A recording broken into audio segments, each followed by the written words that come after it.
Nas profundezas da sede do Departamento de Polícia da cidade de Kansas, no Missouri, localizada no centro da cidade, há um rolo de microfichas com 5 polegadas de espessura. O arquivo está marcado como Roland T. Owen e datado à mão, 4 de janeiro de 1935. Este é o arquivo do assassinato não resolvido de um homem que não se chamava Roland T. Owen. Ele morreu um dia depois que o seu corpo foi encontrado nu e espancado por um mensageiro no quarto 1046 do President Hotel, no centro de Kansas. Na época, o sargento Jake Bekina declarou que não havia nenhum incidente moderno na cidade do Kansas semelhante. Otto Higgs, chefe de departamento de polícia na época, é citado em um memorando interdepartamental dizendo que o caso chegou mais perto de ser o crime perfeito do que qualquer outro assassinato que a cidade do Kansas viu nos seus 25 anos de carreira. 50 anos depois que o caso foi arquivado, a Kansas City Magazine revisou mais de 500 páginas de depoimentos de testemunhas e registros de investigação do arquivo do caso Owen, nunca antes divulgados. Esse trabalho oferece uma visão única da sociedade e do trabalho policial pouco antes da Segunda Guerra Mundial. E também expõe algumas inconsistências que obcecaram os investigadores amadores desde a época das revistas de detetive até os dias de hoje. A Kansas City Magazine liberou essas centenas de documentos ao público com um único intuito. Eles têm a esperança de que alguém aqui fora, um detetive da vida real, como você e eu, consiga resolver este caso de assassinato quase mítico. E será que algum dia alguém irá descobrir quem matou Roland T. Owen em janeiro de 1935? Antes de tudo, a gente precisa saber que o nome verdadeiro de Roland T. Owen era, na verdade, Artemus Ogletree. Sim, um nome no mínimo excêntrico. Um garoto aventureiro de Birmingham, no Alabama, que aos 19 anos, em abril de 1934, partiu de carona pelo país com um amigo, o Joey Simpson, bem no estilo Jack Kerouac. E Kansas era a cidade perfeita para atrair pessoas como eles.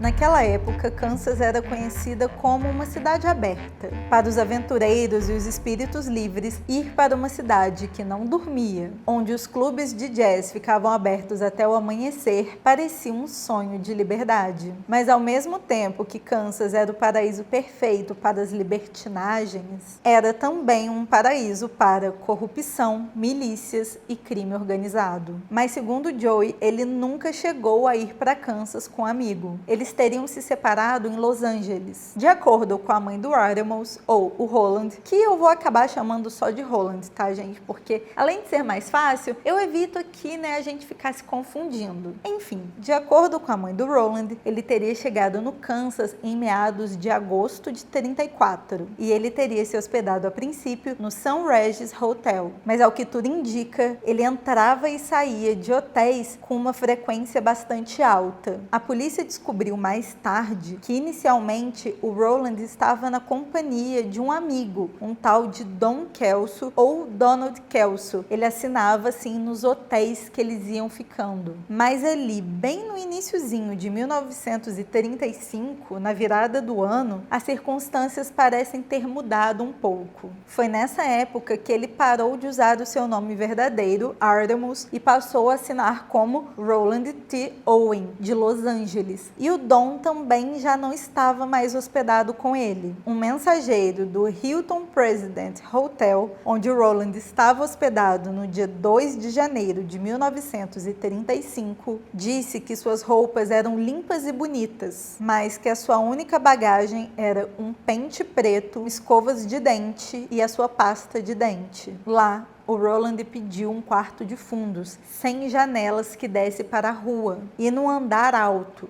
O quarto mostrado pelo mensageiro foi o 1046, no 10º andar. E foi lá, no quarto 1046, que tudo aconteceu. Nos dias seguintes, os mensageiros e as camareiras relataram uma movimentação estranha no quarto. Uma camareira chamada Mary Soptil relatou que o hóspede deixou ela entrar no quarto e que ficava penteando o cabelo enquanto ela limpava. Depois de algum tempo, ele saiu e pediu que ela deixasse a porta destrancada, porque um amigo chegaria em poucos minutos. Minha impressão desse homem, pela expressão em seu rosto e suas ações, foi que ele estava preocupado com alguma coisa ou com medo. Foi o que disse Mary à polícia. Mais tarde, naquele dia, Mary voltou ao quarto para entregar toalhas limpas para o Roland, que estava sentado na cama, completamente vestido, com as cortinas e as luzes apagadas. Quando ela voltou na manhã seguinte, a porta estava trancada e o Roland estava lá dentro, novamente no escuro. E isso lhe pareceu muito estranho, considerando a forma como as fechaduras no hotel funcionavam. Se o hóspede tivesse trancado a porta por dentro, a Mary não teria conseguido abri-la. Só que ela conseguiu. Isso quer dizer que ele tinha sido trancado por alguém pelo lado de fora. Na escrivaninha do quarto tinha um bilhete escrito a lápis que dizia: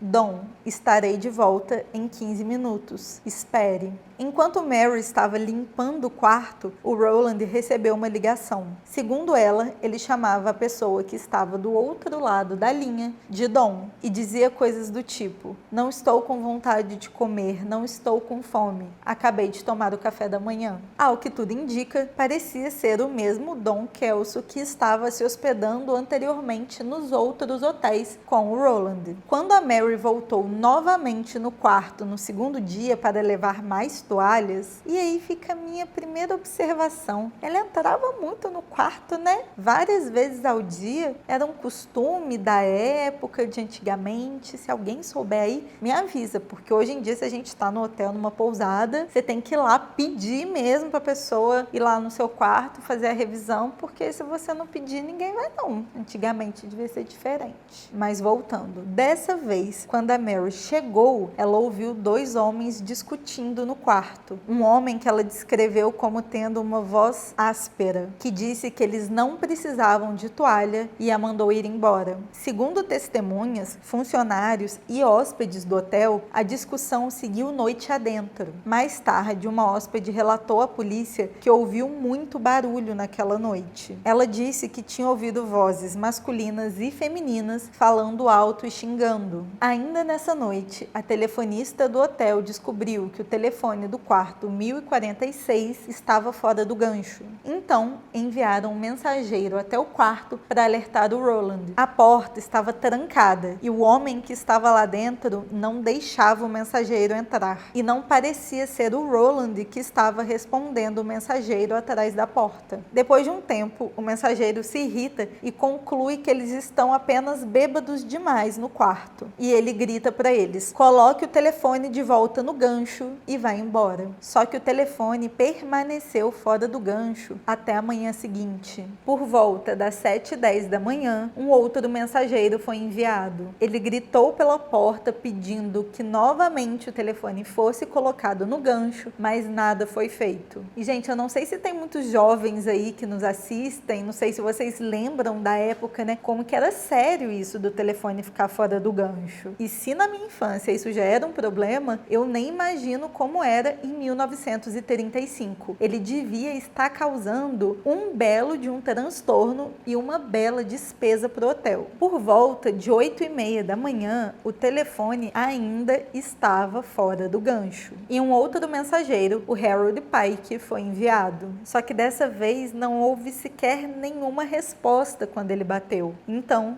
ele entrou no quarto. Este mensageiro viu Roland deitado na cama, nu e respirando de forma muito pesada. Ele viu uma mancha escura nos lençóis, mas como o quarto também estava escuro, ele não parou e ficou observando por muito tempo. Ele só foi lá e colocou o telefone no gancho. Ele acreditava que o Roland só estava muito bêbado e foi embora. Cerca de 2 horas depois, um outro mensageiro vai até o quarto porque o telefone estava fora do gancho de novo. Só que dessa vez ele encontrou Roland de joelhos perto da porta, com sangue saindo da sua cabeça. Eu vi sangue nas paredes, na cama e no banheiro, disse o mensageiro mais tarde à polícia. Assim que ele viu Roland desse jeito, ele desceu correndo as escadas e foi chamar o subgerente do hotel, que chamou um médico e a polícia. O médico chegou primeiro e foi para o quarto junto com o mensageiro que tinha encontrado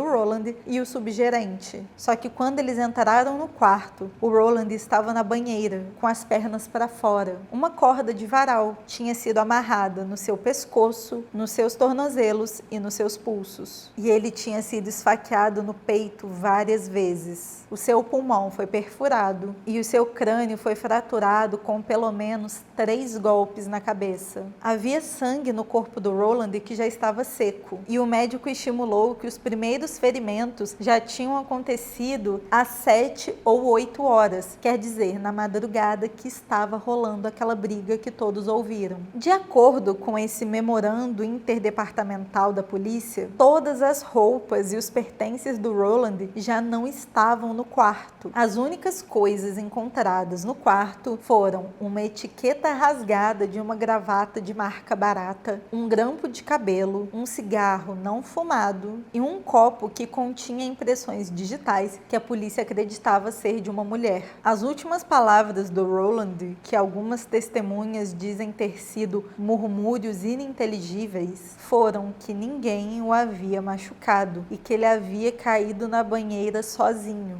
O Roland entrou em coma e faleceu na manhã seguinte. Se as circunstâncias em torno do assassinato em si já não fossem bizarras o suficiente, o que veio depois, com certeza foi. Não demorou muito para que a polícia da cidade de Kansas descobrisse que não existia nenhum Roland T. Owen que morasse em Los Angeles. O seu corpo foi mantido no McGilly Memorial, onde, segundo a polícia, milhares de moradores foram vê-lo na esperança de identificar o corpo da vítima. E quando nenhum morador de Kansas identificou o corpo, a polícia começou a fazer uma campanha nacional, na esperança de descobrirem a sua verdadeira identidade. Os detetives de Kansas se corresponderam com departamentos de polícia de todo o país, de Nova York a Los Angeles, para buscar nos arquivos de pessoas desaparecidas um homem com uma grande cicatriz na cabeça em forma de hexágono. E, gente, vamos parar para pensar que até os dias de hoje a polícia dos Estados Unidos tem dificuldade para fazer essa comunicação entre os estados. Então pensem isso em 1935. Eles fizeram um esforço muito atípico para a época. Só que eles não tiveram sorte. Eles não conseguiram encontrar nenhuma pessoa parecida com Roland no banco de dados de pessoas desaparecidas dos outros estados. E você já vai saber o porquê. Daqui a pouco eu volto com mais informações depois dos comerciais. Brincadeira. Ainda de acordo com esse memorando interdepartamental, quando a polícia anunciou que esse homem não identificado seria enterrado como indigente em um campo de oleiro, um homem anônimo ligou para a polícia e pediu para que enterrassem o corpo no Memorial Park e que ele iria arcar com as despesas. Obviamente, ele foi questionado pela polícia sobre qual era a sua ligação com a vítima. E a resposta que eles obtiveram foi a seguinte: Owen não jogou o jogo justo e os trapaceiros geralmente recebem aquilo que merecem. E então o homem anônimo desligou o telefone e realmente ele enviou o dinheiro. No funeral, 13 rosas vermelhas foram deixadas junto com um cartão que dizia: Amor para sempre, Louise. A polícia perdeu muito tempo dos primeiros meses de investigação tentando descobrir quem era o Roland e não focou tanto em quem poderia ter feito isso a ele. Quem eram essas pessoas? Quem era esse homem anônimo? Quem era o Don? Quem era essa Louise? Ninguém sabe. É óbvio, o principal suspeito da polícia sempre foi esse tal de Don, que ninguém sabia quem era e que muito provavelmente também era um nome falso, assim como o Roland. Só que quanto mais tempo passava, mais difícil era para eles descobrirem quem tinha feito isso. Depois que o caso foi apresentado nas revistas revistas de detetive, American Weekly e a Official Detective Stories, como crime de assassinato mais estranho e perfeito da América, dezenas e dezenas de cartas chegaram contendo dicas e teorias. Muitas delas teorias estranhamente detalhadas. Uma mulher em Los Angeles escreveu uma carta que mais parecia um roteiro, que falava sobre um jovem que tinha se envolvido com a filha de um mafioso. Parece um filme, mas se a gente for parar para pensar na questão das rosas vermelhas, da Louise e do que o cara falou no telefone, não sei, dá para juntar esses pontos. E considerando que sim, Kansas era uma cidade que tinha criminosos, milicianos, mafiosos, por que não, né? Talvez seja possível, mas acho que ninguém levou isso muito a sério na época. Já um homem de Iowa escreveu para culpar um engenheiro civil por conta da forma do seu R. E não me pergunte por quê. Ele tinha visto a assinatura desse engenheiro e disse que era muito parecida com a assinatura do Dom Kelso. Mas eu nem sei por quê, porque Dom Kelso nem tem R, né? Eu não sei muito bem de onde ele tirou essa informação, mas ele dizia ter certeza absoluta disso e que não podia se enganar. Um homem de Seattle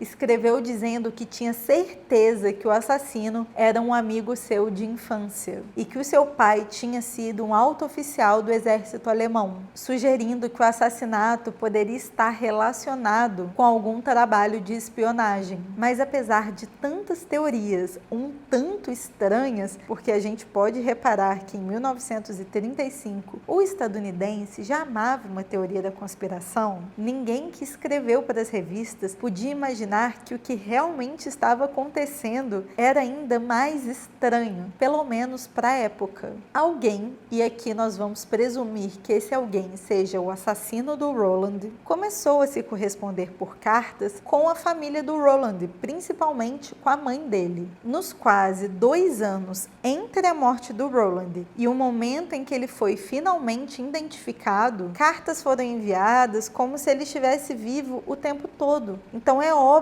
que ele não estava em nenhum registro de pessoas desaparecidas. De acordo com a mãe do Roland, a Ruby, em janeiro de 1935, poucas semanas após a morte do Roland, ela recebeu uma carta datilografada do filho dizendo que ele estava indo para Nova York. O texto da carta em si já pareceu estranho para Ruby, mas o que mais chamou a atenção dela foi a carta não ser manuscrita, já que o Roland não sabia usar a máquina de escrever. Em abril, uma outra carta datilografada chegou. Essa dizia que ele estava indo para a França. Em 12 de agosto de 1935, ela recebeu uma ligação de longa distância do Memphis, no Tennessee, de um homem que dizia ser um bom e velho amigo do seu filho. O homem se identificou como Godfrey Jordan e disse que eles tinham se conhecido no Cairo, Egito, onde Roland teria o salvado de bandidos. A conversa durou ao todo 45 minutos e deixou a Ruby muito perturbada. Ela sabia que tinha alguma coisa errada com o filho, mas ninguém dava ouvidos a ela. Essas cartas escritas para ela, provavelmente pelo assassino no decorrer desses 2 anos, nunca tinham sido disponibilizadas pela polícia. É através da Kansas City Magazine que nós temos acesso a elas pela primeira vez. As cartas manuscritas, as que realmente foram escritas pelo Roland, eram simples e principalmente eram focadas nas suas perspectivas de emprego.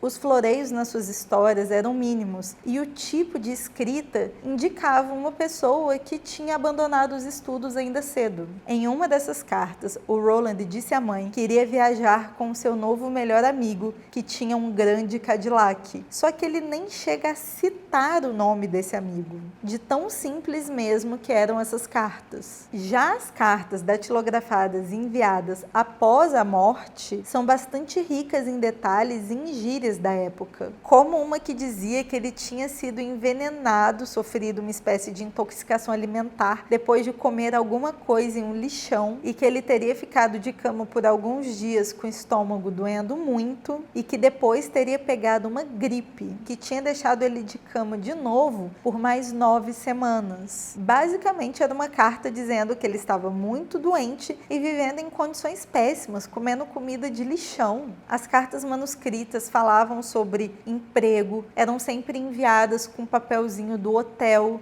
Sabe, são muito discrepantes. O Roland, enquanto estava vivo, não parecia querer preocupar a sua mãe como esse outro Roland das cartas datilografadas. Outra coisa que até então não tinha vindo a público e que a polícia ignorou completamente foi a forma como a mãe do Roland respondeu essas cartas. E hoje nós sabemos que desde a carta 1 ela achou tudo muito esquisito. Porque em novembro de 1935, por exemplo, ela escreveu ao Departamento de Estado para perguntar se o seu filho tinha passaporte. Depois ela entrou em contato com as autoridades alfandegárias para ver se o filho dela tinha viajado sem o passaporte, porque ela já tinha ficado sabendo que ele não tinha passaporte nenhum. Como que ele tinha ido para a França e para o Cairo, sendo que nem passaporte ele tinha? Depois ela chegou a falar com o consulado americano no Cairo e, por fim, ela entrou em contato com o FBI para saber notícias do filho. Em janeiro de 1936, um ano após a morte do Roland, a Ruby escreve para o presidente, o Franklin Roosevelt.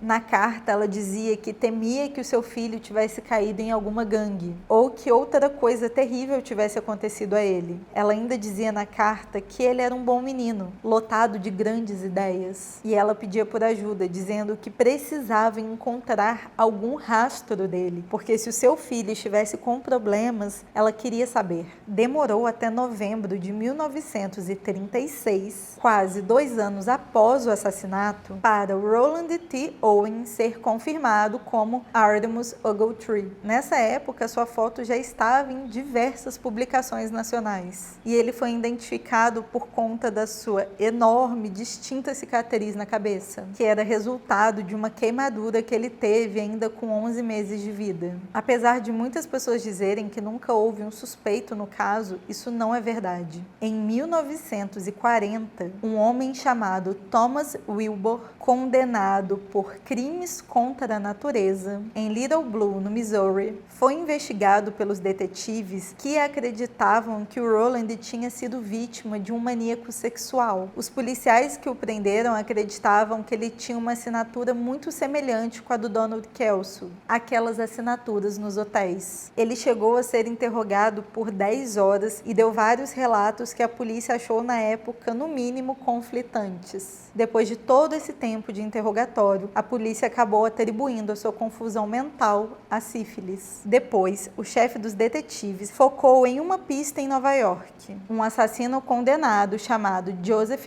Ogden, e acabou se declarando satisfeito por Joseph ter cometido o crime. Bem naquele esquema que a gente já conhece da polícia encontrar um culpado que lhes convém, que geralmente já é condenado, para encerrar um caso que eles têm muita dificuldade de solucionar. Como vocês podem perceber, isso já acontecia nos anos 30. O Joseph Ogden realmente cometeu um crime horrível. Ele atirou em sua vítima e a desmembrou, e depois enfiou seu corpo nu em um baú com destino a Memphis. O baú era suspeito e foi detido em uma estação de trem. Esse caso foi amplamente divulgado, inclusive nas páginas da edição de 8 de janeiro de 1938 do The New Yorker. Mas isso não quer dizer que o Joseph deveria ter sido responsabilizado pela morte do Roland sem provas concretas, apesar das fortes suspeitas. Os registros da admissão do Joseph na prisão mostram que o Joseph cumpriu pena em várias prisões e em 2 hospitais psiquiátricos, incluindo um em Birmingham, no Alabama, a cidade natal do Roland. Esses documentos ainda continham informações que relatavam que o Joseph tinha um histórico de homossexualidade. Mas o que realmente convenceu os policiais de Kansas City e o editor do The New Yorker é que, entre os muitos pseudônimos de Joseph Ogden, estava Donald Kelso, e foi a partir desse momento que eles tiveram certeza de que ele era o cara. O The New Yorker chegou a escrever: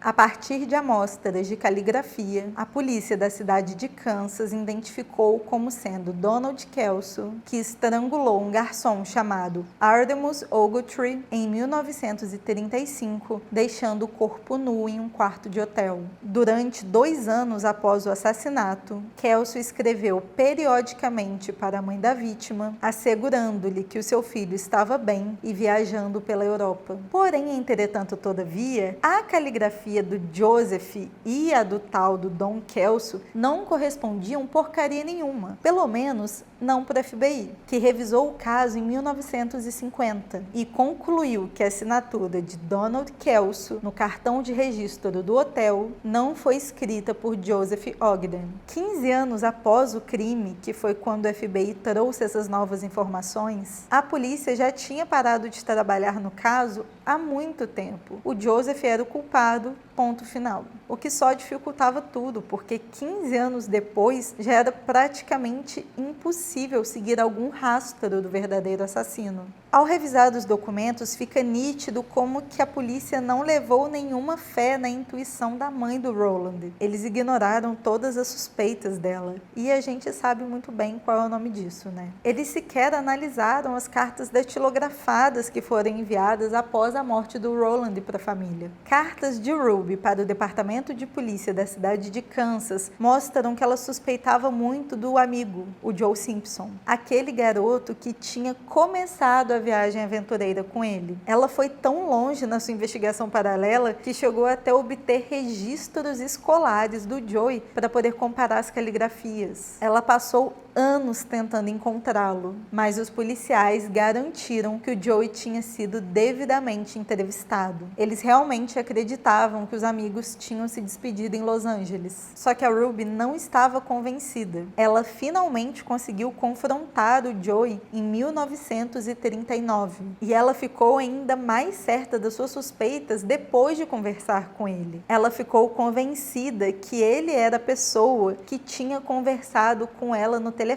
por 45 minutos, dizendo ser o amigo que tinha sido salvo no Cairo. Ela relatou que a sua conversa com o Joey foi estranha, assustadora, e que ele disse que acreditava que o caso nunca seria solucionado, que não havia pistas e nem material para o FBI trabalhar. Ele ainda disse que Kansas poderia se gabar por ter sido o palco de um crime perfeito, e ainda completou rindo: eles nunca vão pegar aqueles que o mataram. Talvez o mais condenável, se os relatos da Ruby estiverem corretos, é que o Joe Simpson tinha prometido enviar para ela uma carta que o Roland teria enviado para ele. Uma carta também datilografada que o Joey tinha dito ter sido mal digitada. Só que ele nunca apareceu na hora marcada para entregar a carta. Só que todo esse tempo ela tinha certeza absoluta que o filho nunca tinha aprendido datilografar. Já se passaram 87 anos do chamado assassinato perfeito da América e é improvável que algum dia ele seja solucionado. Quem era Don Kelso? Quem era a Louise das rosas vermelhas no cemitério?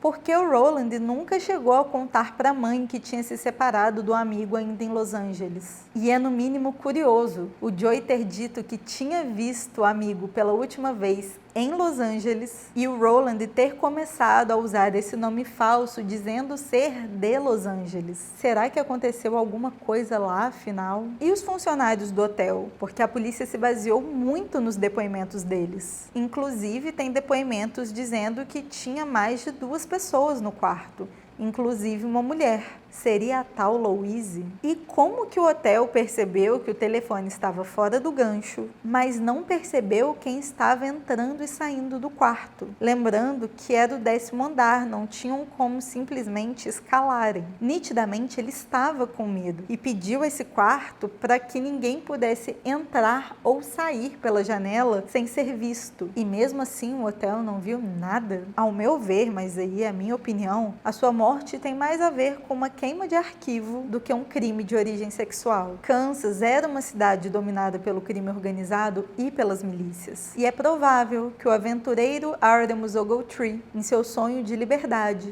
tenha sim se relacionado com pessoas perigosas. Será possível que o hotel ou seus funcionários tenham sido coagidos por alguém para não falar exatamente tudo o que viram? Ou até para dar informações que confundiriam a polícia? Ou, em última hipótese, será que algum funcionário do hotel pode ter sido contratado para fazer algo com Roland? E por fim, se ele já estava com tanto medo há algum tempo, por que ele não ia simplesmente embora, voltava para casa? Nada é impossível ou certo nesse caso. E é por isso que ainda hoje ele é chamado de crime perfeito. Este roteiro foi baseado na pesquisa em matéria da Kansas City Magazine, escrita por Martin Sismar. Tchau!